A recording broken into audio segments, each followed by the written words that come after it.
See, I'm going to have wind problems here.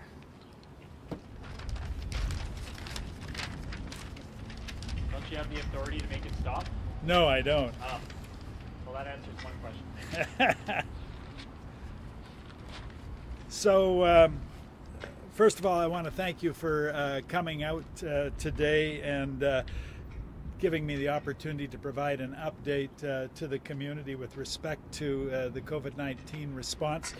And what I want to do is make a relatively brief statement and then leave the floor open to questions from the media outlets, because we haven't had that opportunity for some time, and I appreciate that you're going to adhere to Dr. Henry's distance requirements for physical distancing. I see Adam's got that sorted out. So it's hard to believe that it was March the 16th when we first started our emergency operations center here in the city of Kamloops, and now this is fully the 6th week that we have been doing this. And you know, most of the activity at the EOC has been in and around things that we don't usually do at the EOC, things like our human resources response, occupational health and safety, a lot of issues related to IT and connectivity and working from home, and a lot of issues, as you well are aware, about finance and what this particular circumstance is doing to the city of Kamloops' budget. So that's really what's going on there, and all of that work is really to support the essential services that the city continues to provide. The police, the fire, the bylaw services, the water, the sewer, the storm sewer, the garbage pickup, those kinds of things, which are really going along quite seamlessly. So my assessment of the work that our EOC is doing is that the situation is stable and holding, and that you know, we look forward to the time when we can stand down and we can start thinking about recovery. So I have a few announcements from their operations today.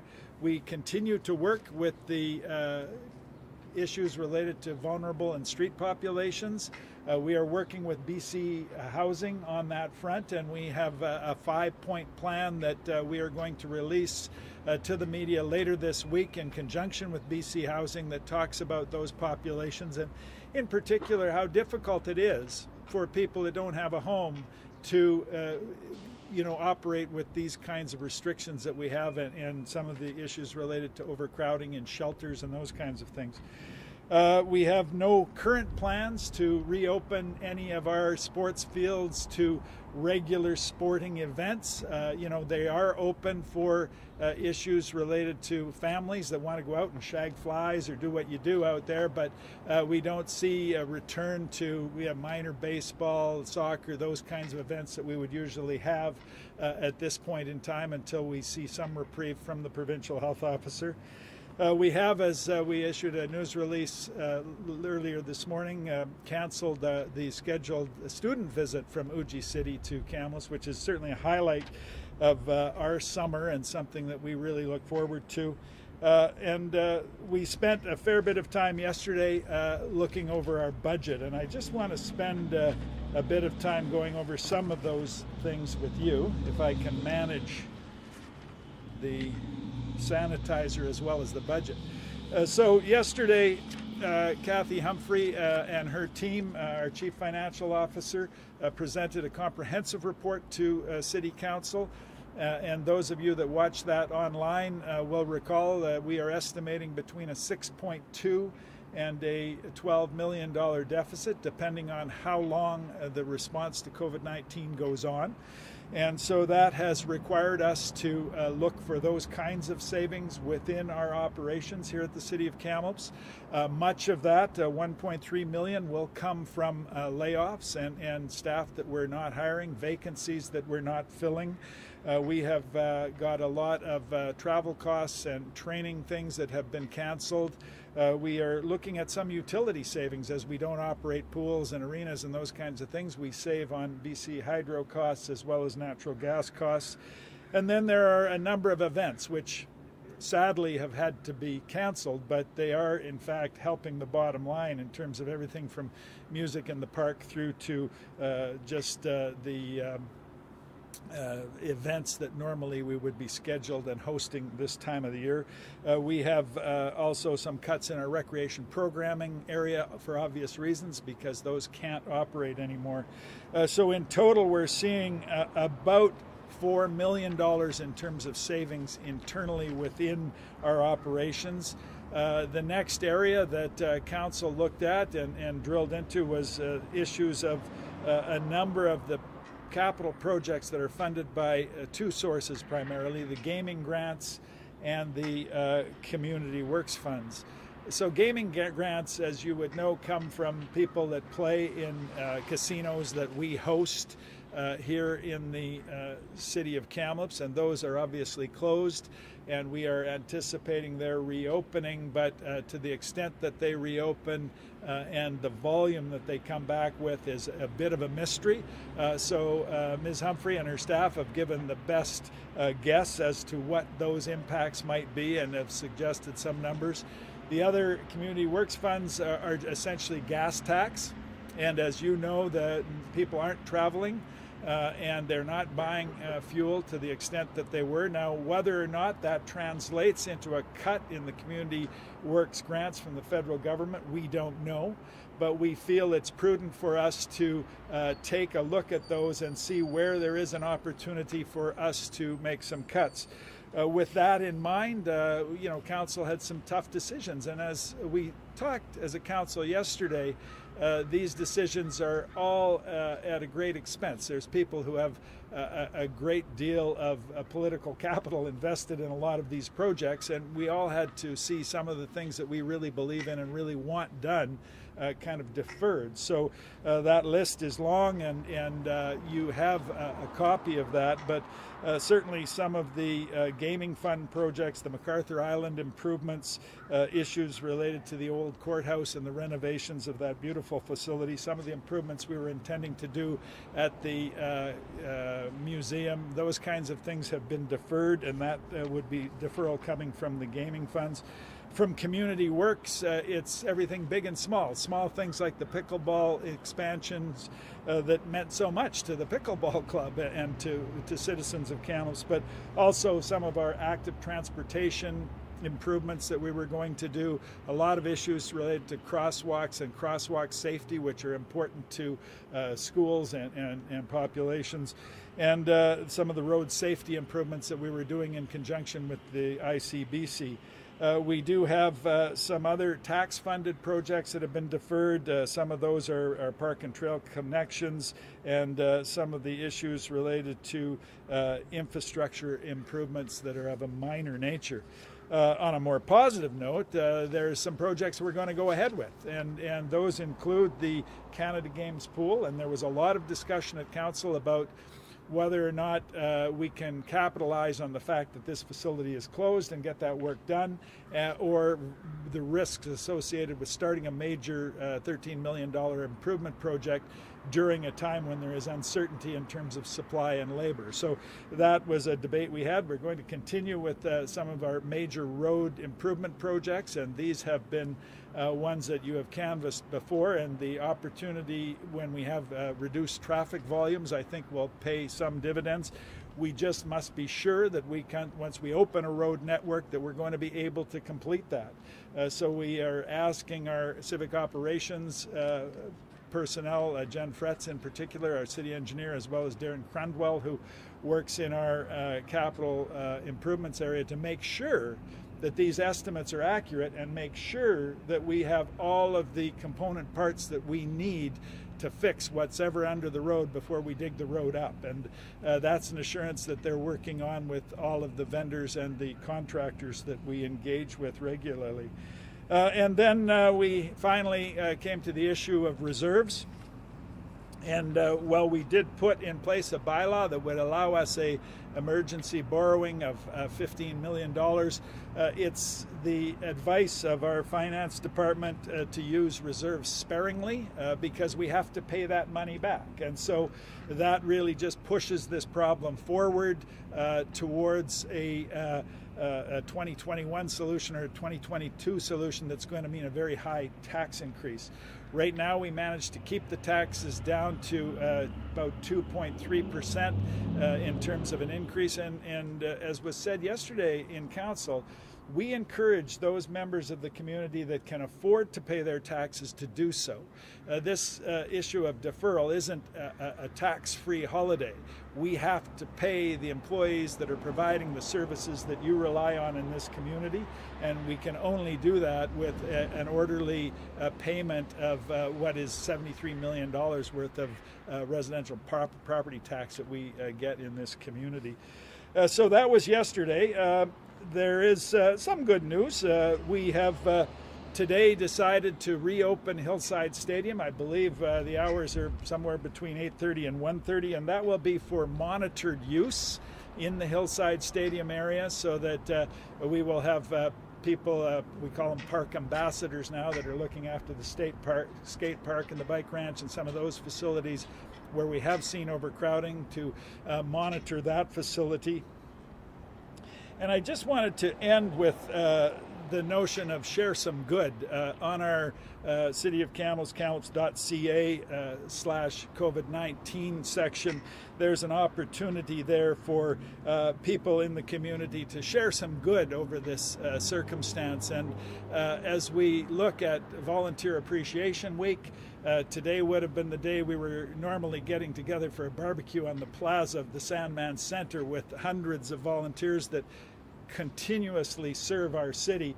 We're not able to do that, but this is one way in which we can recognize that it's volunteers in this community that make this community what it is, and that we really want to at least acknowledge them virtually. So with that, and I promised it was going to be brief, it maybe went a little longer than I had anticipated, but I will take questions from the media. Go ahead, Adam Donnelly, CFJC News. We'll start with City Fields. I mean, it's a vigorous athletic community, and I know you kind of touched on this in your remarks, but you know, when do you expect that some of these, you know, recreational athletes, minor sports, are going to be able to return to action? Yeah, the question is in around when we can open our fields up to regular kind of action, and the answer is when the provincial health officer says that that would be a good thing to do. Right now, I think her comments and the comments of Adrian Dix, the Minister of Health, have been very guarded in terms of a return to normal. And they have suggested that normal won't be what normal was last year. And yet we are Canada's tournament capital. We built this city on the love of sport. We have the facilities, and we have the infrastructure, and we have the volunteer networks, and they're itching to get back to regular play. But how do you play soccer? How do you work in a dugout and be 6 feet apart from the person next to you? So until we have been given a green light to look at that, then they will remain closed until we hear from health officials that it would be advisable to get back to that. Just to follow that up, supplemental? what kind of revenue does the city, I guess, stand to lose when it comes to the user fees and the tournaments and kind of everything that goes with sports throughout this community? A lot. You know, we estimate our spend in terms of recreational activities to be around $140 per person per day in Kamloops. So if you multiply that from a softball tournament, a curling bonspiel, you know, any of those kinds of minor hockey events, soccer, the Slurpee Cup, those kinds of things, it's huge. And it's not only for the city of Kamloops because of the lost revenue for the rental of those fields, but it's for the hospitality and tourism sector in this city. And they are really, I was speaking yesterday with the head of the Chamber of Commerce, and they're hurting. And occupancy rates in hotels, if they are open, are certainly under 50% for the good ones. Most of them are well under that. Try to ask a question. And we have a train.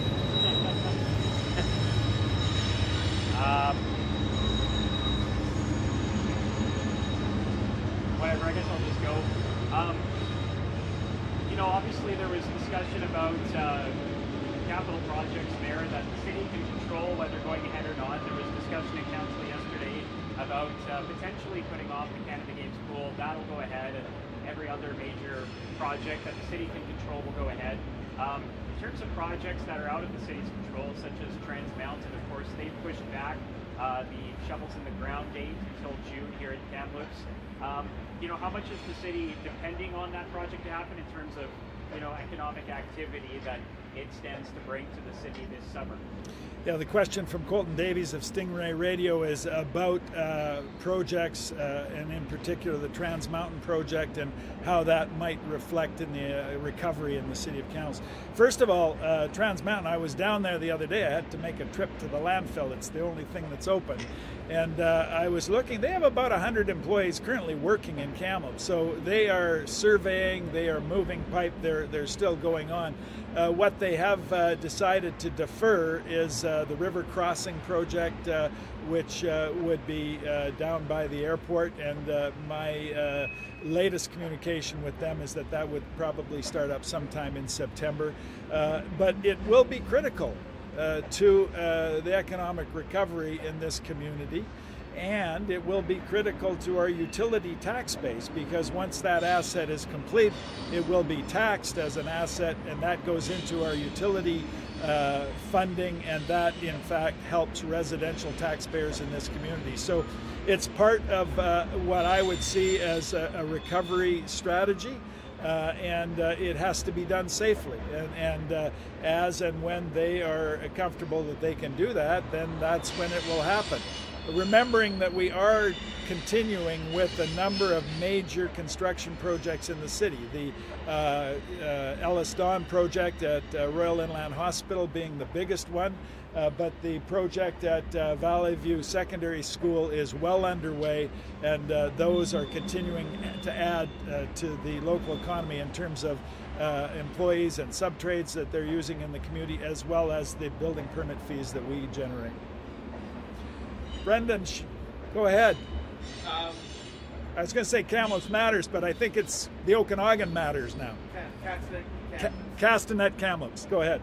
I was wondering if there's been an uptick in bylaw activity with bylaw dealing with large groups or parks, or if there's been a decrease in parking. Thank you. The question is an uptake in bylaw activity as a result of this. I get regular updates from Tammy Blundell, our bylaw manager, as well as Mr. McCorkle, who is the director in charge of that area. And the latest uptake that I had didn't indicate that there was any increase. We were concerned over the Easter weekend because of the long weekend, and there was fully only 18 complaints that they responded to during that period of time related to people not social distancing or crowds forming, or people not complying with isolation rules. I haven't had an update recently, but they have shifted the way that they work. Obviously, we're not doing traffic as much, and we're not doing parking, but we are doing what I'm terming wellness checks with street-affected populations, and really working with them to understand some of the risks associated with this disease and how that might work. So their work is different, but they certainly are managing at this point in time, and there's no surge in calls for bylaw services.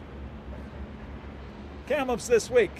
Yeah, I want to get your thoughts on a potential gradual reopening of restaurants if the city could relax regulations, allow maybe some restaurants to start opening some of their staggered seating on sidewalks and easing of regulations from the Carroll House. Yeah, thank you. The question from Kamloops this week is related to the reopening of restaurants, and I'm assuming bars would go into that category. First of all, that's not the city's rule. That is a rule of the provincial health officer, and the issuing of those kinds of orders is something that Dr. Henry has done, and it will be up to her to suggest how you would remove those. But there are some considerations. First of all, how do the wait staff serve you from 6 feet away? How do you get a menu that hasn't needed to be disinfected from every person that's going to sit down? How do you, look at the density within a restaurant in terms of the number of tables? Might be all well and good for you to have a dinner with your family because that's a family unit, but how does that look when you have the next family and the next family? So those are very complicated issues. And as I said to someone the other day, I used to work in public health. And it's certainly medical health officers. I've worked with many of them. It's the easier call to decide to issue a boil advisory or close a pool or suspend a daycare. The tricky call is when you reopen them, because you have to finesse that, because any morbidity and mortality that comes after you make that decision is on you. And so that's going to be a difficult decision for the health authorities to work through. But I have every confidence that the people that they have on these files are going to be able to give guidance to municipalities. And I look forward to the day that I can go back and have a cold beer or a dinner out. And, I'm sure many Kamloopsians feel exactly the same. I had a question on, based on the decisions made yesterday in there, to cut spending this year, I had a couple questions related to the Performing Arts Center. Is it safe to say, anecdotally, that the referendum is ruled out to happen in 2020? And, with the budget cuts that were needed and with the potential for this pandemic and the economic impacts to continue, does this, maybe it's too soon to say, but does the current situation change your stance on spending right now for Performing Arts Center? Yeah, so the question from Colton Davies of Stingray Radio is related to the future of the Kamloops Center for the Arts. Right now, we are not allowed to hold the referendum, which we had been planning, as you well know, for April the 4th. And once the minister gives a green light to hold those kinds of events again, council will have to look at that matter. But we won't look at it independently. We want to talk to the Center for the Arts Society, and we want to talk to the major benefactor with respect to some of the components of the business case for that. But realistically, I don't see that would be something that would be largely supported by the citizens of Kamloops at this time. And I really look forward to when we are in a position to offer that as part of the recovery. And were there to be grants from the federal government to support the arts, which I hope there is, because as often in these kind of situations, the arts are the first ones to kind of get hit and the last ones to recover. But if there is an opportunity to do that, then that would be something that we would consider putting before the citizens of Kamloops again. CFJC Television. Obviously, this weekend would have been Boogie the Bridge. That's a pretty major event. You see 3,000 people running across that bridge. What does that event kind of mean to the city, and what are we losing by not holding it this year? Well, it means a lot to the city. I had the opportunity to post on their virtual Boogie site this week with myself and my wife Brenda, and it was evident for us when we pulled on our Boogie shirts how much that is a part of this community and a spring ritual and an issue related to the health of Kamloopsians, and something that Jo Berry and her team put an incredible amount of effort into, and it was really disappointing to kind of see that it has to be canceled for this year. But I'm concerned about what is a pervading feeling about a fear of assembly within our population. So every night we listen to these horrific stories about the loss of life and illness in other parts of the world and other parts of Canada, and people are really not as excited to get into a mosh pit or get into a large gathering as they may have been before. What kind of impact does that have on major events in this community is of grave concern to me, because this is a community that's built on the strength of the events that we host. And so I'm worried about that, but I am optimistic that as we look at some increased immunity to this particular novel virus, and we look at the potential of some vaccine, then we can start looking at getting back to what is going to be a new normal in Kamloops, and we're going to be anxious to host Boogie 2021.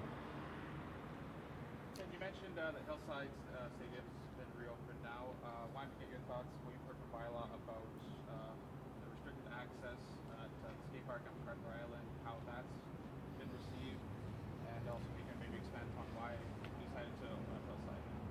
Yeah, so the decision with respect to Hillside was predicated originally by observations that our bylaw team made that there was a lack of social distancing there. There was people playing sports that really wouldn't have been allowed, and they weren't listening to our bylaw team. We now have the ability, because we have redeployed a number of our permanent regular staff that would have been working in pools and the like of that, and we've redeployed them as park ambassadors, I think they're calling them now. And so we want to try to keep as many facilities open for the citizens that the citizens are paying for, to allow them to at least keep some modicum of physical activity.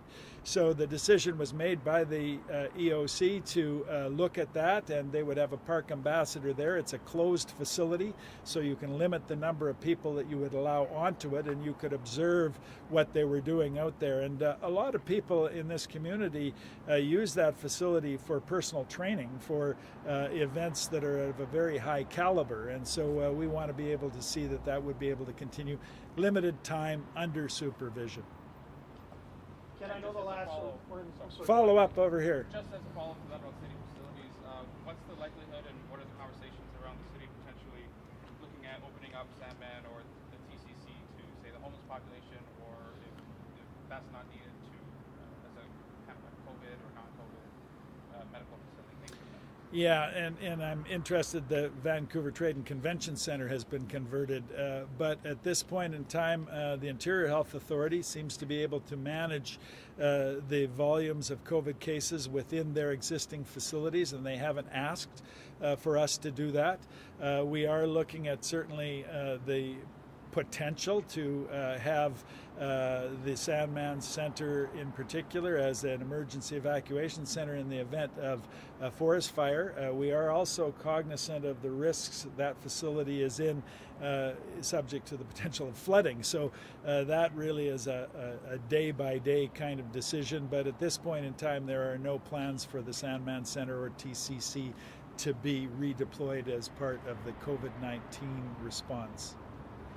CFJC Television. You previously stated that there were some concerns around interior health, maybe not having a medical health officer in Kamloops. Have you discussed that with them at all, and has there been any progress in that conversation? Yeah, they've hired one. It's going to be a little too late for this particular event, but they have. I spoke with Susan Brown, the President and Chief Executive Officer of Interior Health, and she advised that they have extended an offer to a medical health officer who will be deployed to Kamloops. And as I've said before, I think that that will help in terms of your access to a medical health officer and having that direct contact, as well as the potential for a medical health officer to advise local government, not just Kamloops, but local government in this region about some of the decisions that we've had to make in response to this outbreak. Can you, on that note, sorry, just can you reiterate when was the last time the city had a medical health officer, and more on what that means going forward there? Yeah, the last time, I believe it was Dr. Peter Reben, may have been Dr. James Liu, but those were the two that were resident in Kamloops. Interior Health made a decision about a decade ago to amalgamate their medical health officers into the Kelowna office, and they took them from all of the other areas and set up a contingent of them down there. And that was a decision that they made because of issues related to recruitment and the proximity to the Southern Interior Medical Center, which is operated through the University of British Columbia's Medical School. Now, Kamloops is a city of 100,000 people. We should not be without a medical health officer, and you could do the study across Canada as to how many cities of this size don't have one, but we need one, we've needed one, and we especially need one today. One more quick, sorry, just when is that person likely to start? That would be up to them, and I would suggest recruiting and moving and everything in a time of this kind of emergency response would be difficult. Brendan? With the COVID-19 situation and the staffing of the Word Forecast Center, how concerned are you with Kamloops' situation as far as flooding this spring and early summer? Yeah, so the question from Castanet Kamloops is about flooding, and we spoke about that at our council meeting last week in terms of the flood response. Our staff, Mr. Greg Whiteman, our utilities manager, as well as Dan Sutherland, who you know, are actively looking at the data that's shared to us by the Water Management Branch in terms of the snow pillows and temperature and the anticipation for the rise in river levels, and we're going to continue to monitor that. It's a weather dependent situation. It's all on Mother Nature, really, and if we got an orderly snow melt with a gradual rise in the river levels to a peak under our 1 in 20 year level, that would be a good year. But they are anticipating that we could see higher than that, and so we're preparing for that. And you'll start to see over the coming weeks where we look at the deployment of covers for our storm sewers. They're the large bags that we drop over storm sewers, and you have to put traffic cones around them, and that work can't happen overnight. So we have to plan in advance of a predicted peak in order to protect those areas of Kamloops that are potentially going to be inundated by floodwaters. And right in front of us here, Riverside Park is one of the more susceptible areas, and it's because that is an area that has a great deal of infrastructure that's important to the city: water, sewer, storm sewer, and the like. Last question.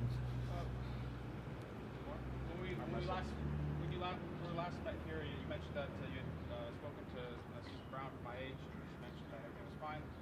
Early in the hospital. When was the last time you were in contact with her since then, and what's the current situation there? I have not been in touch with her. I think the last time we spoke was in and around the alert that they issued for the Save on Foods situation. Seems like ages ago, but I haven't spoken to her in some weeks. So I think that would be a good news story, because generally, it's like when you don't hear from Sid Leckie, it's usually a good day at the Kamloops detachment. If you don't hear from Susan Brown, I'm thinking it's a good day at IHA. Can I ask you about the Emergency Operations Center and contingency plans? Go ahead. So the question from CFJC Television is the Emergency Operations Center. I just wanted to know how robust the city's set of contingency plans are. Should there be an outbreak of COVID amongst the staff at, say, the wastewater treatment plant or the water treatment facility? What's the plan if something like that were to transpire? Yeah, I alluded to that in my opening comments, that a lot of the preparation has been in and around issues related to staffing, human resources, and occupational health and safety. So they do have redundancy built into all the positions that they have at the EOC, and they don't work the same shift, so that people are, if you're in planning or logistics or finance and information management, those people are not working side by each, so that we can have that redundancy. What we haven't really looked at extensively is when you start compounding emergencies upon one another.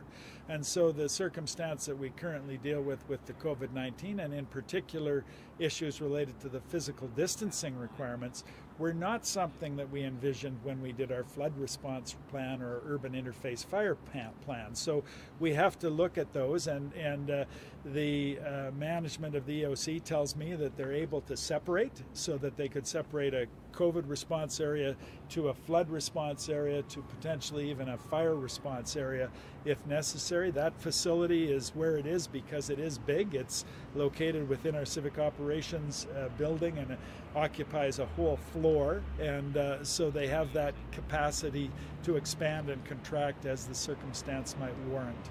As a guy who's been in public health and government for a long time, do you ever remember two emergency operations centers running parallel at the same time?